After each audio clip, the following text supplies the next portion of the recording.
grazie al dottor Pagan e adesso la dottoressa Monica Nale. A lei la parola.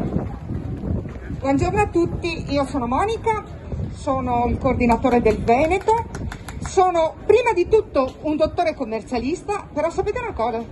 Io nel cuore sono la vera partita IVA. Io capisco tutti voi perché tutti voi potreste essere i miei clienti. Io sono vicino ai miei clienti in questi giorni, in questi mesi, in questi anni, perché il problema delle partite IVA non è nato con la pandemia. Il problema delle partite IVA nasce già con la crisi del 2008. Crisi del 2008 a cui noi tutti abbiamo fatto fronte. Non ci ha aiutato nessuno. Abbiamo pagato gli stipendi, abbiamo pagato i fornitori, abbiamo pagato i mutui. E che cos'è che non abbiamo pagato, che semplicemente abbiamo ritardato di pagare? Lo Stato ce lo permetteva e abbiamo detto: senti, le imposte le paghiamo a rate, le rate con l'avviso bonario non riusciamo a pagarle, vabbè dai, paghiamo le cartelle esattoriali. Ecco, noi oggi siamo un paese con le cartelle esattoriali. Alzi la mano chi di voi ha una cartella esattoriale. Fatemele vedere, perché ce le avete tutti le cartelle esattoriali, tutti, in questa piazza le abbiamo tutti.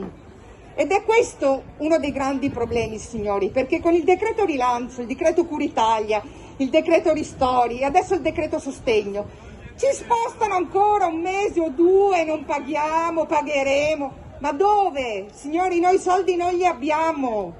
Non li avremo nemmeno tra 2 mesi, perché gli economisti dicono che da questa crisi si uscirà tra 10 anni. L'economia ritornerà normale tra 10 anni. Lo Stato non può chiederci di tornare a pagare regolarmente i nostri debiti nel giro di pochi mesi. Questo deve capire lo Stato, che deve essere al fianco delle partite IVA, perché queste partite IVA altrimenti sono costrette a chiudere. Non perché lo vogliono, ma perché non hanno più un centesimo.